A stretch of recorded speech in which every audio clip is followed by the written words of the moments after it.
I am here with Stuart Smith from Ogilvy, is it domain leader of PR? Is that what we call you still? I'm the executive partner of the Ogilvy Group, and I'm the global leader for PR and influence. Okay, excellent. But most importantly, for the purposes of this interview, you are also the president of the 2018 PR Lions jury. I am the 10th, actually, the 10th jury. And I've been at all 10 press conferences, and I have to say I thought you handled yours well. It was helped by the fact that we didn't actually have any questions from the media, but that's probably a separate conversation. But the PR Lions did celebrate press freedom. They did celebrate incarcerated journalists, and they did celebrate some very clever ways of getting messages into countries where censorship is difficult. That's good to know. It's a shame that that mindset wasn't kind of extended to the press briefing. But anyway, not your fault. Not blaming you. Let's talk about the PR Lions this year.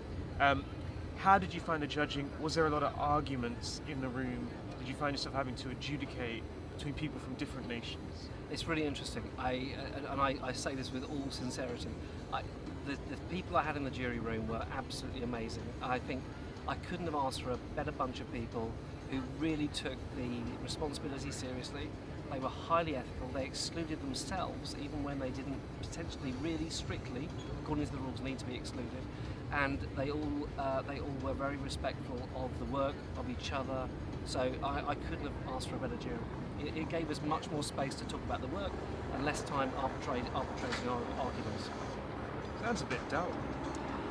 No, because the work was amazing. I mean, the tricky bit for us was when we first came into the room, we weren't entirely sure that we had really strong goals or even a Grand Prix. But when we sat down and talked about the criteria, we did 2 or 3 things. One, we absolutely decided that the idea was at the heart of everything. I think you've heard me say before, ARUN, that so for me, the most important part of this was we sat down and talked about the criteria. We wanted creativity to be at the heart of everything. We talked about what is PR, but we talked about it very briefly and very productively. We decided that for us, for the purposes of this jury this year, that actually we were looking for ideas that really earned media, earned attention, and earned influence.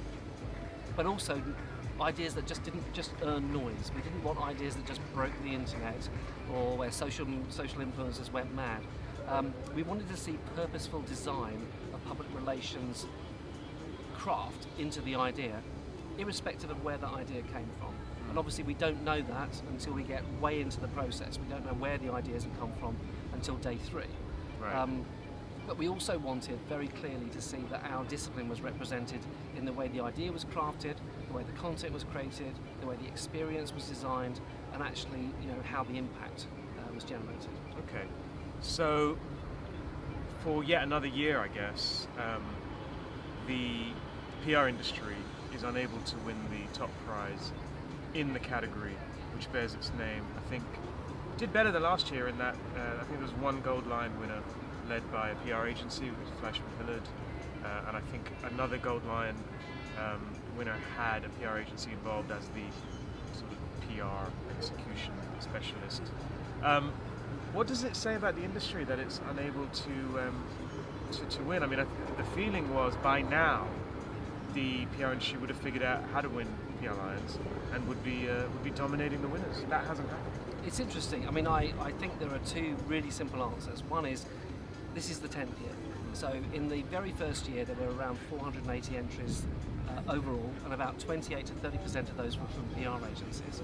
10 years later, 2,100 entries, and only 10% are from agencies that self-identify as public relations agencies. So in that period, 80 extra PR agencies or 80 extra entries are coming from PR, and in the same period, 1,000, 1,200 extra entries are coming from agencies that don't self-identify as PR. We've got to be in it to win it. Part of this is a numbers game. If we're not in it, we can't get judged. For me, that's the first priority. So perhaps it's a failure of the industry to understand Cannes, perhaps it's a failure of Cannes to really engage the industry, but I don't think it's a failure of PR at a creative level. It's just a failure of mathematics. Does it worry you or not that some of the work we're seeing winning in PR has no PR agency involvement, which suggests that CMOs perhaps are quite happy going to their ad agency for everything. I think you would know this because I'm from Ogilvy, that I think that we are seeing the walls melting and convergence happening. I think it is basically true that the truth that is sneaking up on us is that there's never been more interest in public relations, earned influence, earned media. There's never been more interest in what we do from CMOs, or in why what we do works. I think you described it, Arun. You said the industry is in rude health. The discipline is in rude health, but actually the people who are doing what we do are not necessarily all within the organisation or the industry that would self-identify as public relations. It is true that if you look inside Ogilvy, you look inside JWT, if you look inside other advertising agencies, as we would describe them, there are people who are coming up with some ideas that are absolutely astonishingly good at earning attention, earning influence, and earning media. For me, however, the very best ideas are the ones where you can clearly see that there has been a hand of a PR person involved, either in optimizing the idea for earned influence, in developing content that's truly engaging, that doesn't necessarily need paid to distribute it, or in an ideal world where the PR agency or the PR person has been intimately involved in crafting the idea. So I think we're going from being distributors to content creators to ideators. We have to make that leap. If we don't become ideators, then we won't be turning up at Cannes and winning those goals.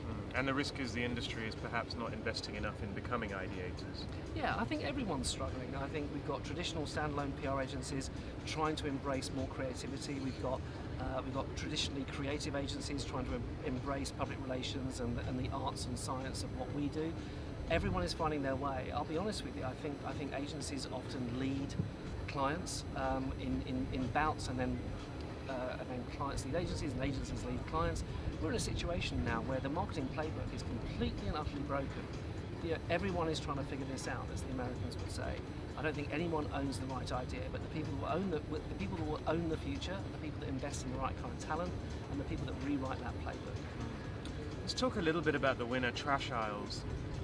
Great idea, obviously. Could you talk at all about the results that it generated and why those stood out? Yeah, I mean, the trouble with results is you get a little bit blind to results. There's two things for those watching that maybe don't know. You're watching a film, and to be honest, to win Cannes, the film's got to have some impact.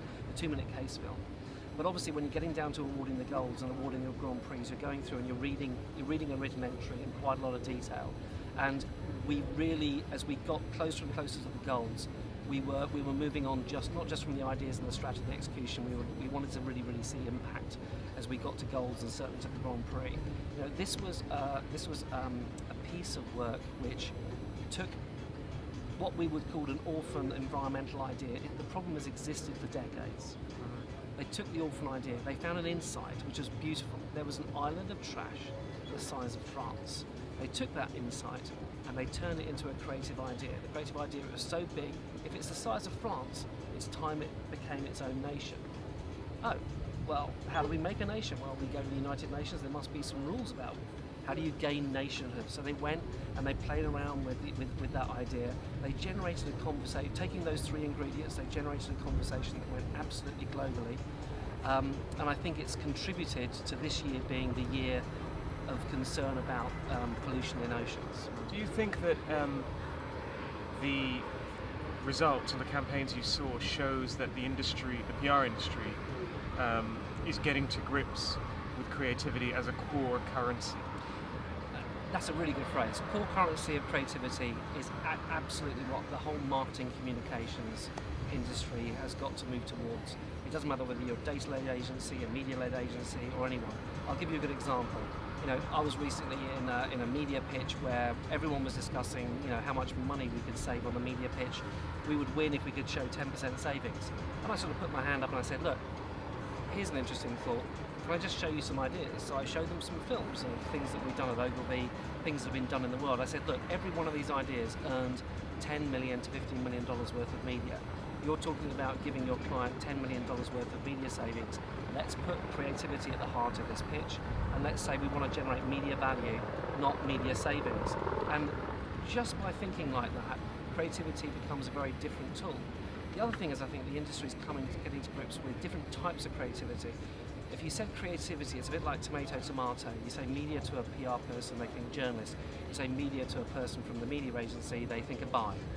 It's all about language, creativity in the insights. When you show insights to a PR person, they see something completely different to what a fantastic creative who understands TV see.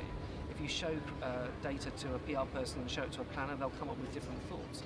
So I think it's creativity in actually collecting data, it's creativity in analysing data, it's creativity in thinking about strategy. It's not just to change what you say, it's to change what you do. It's creativity in the content. It's not just about creating content on megalithic timescales. How do we create content that is quick and fast and can insert itself into the cultural zeitgeist?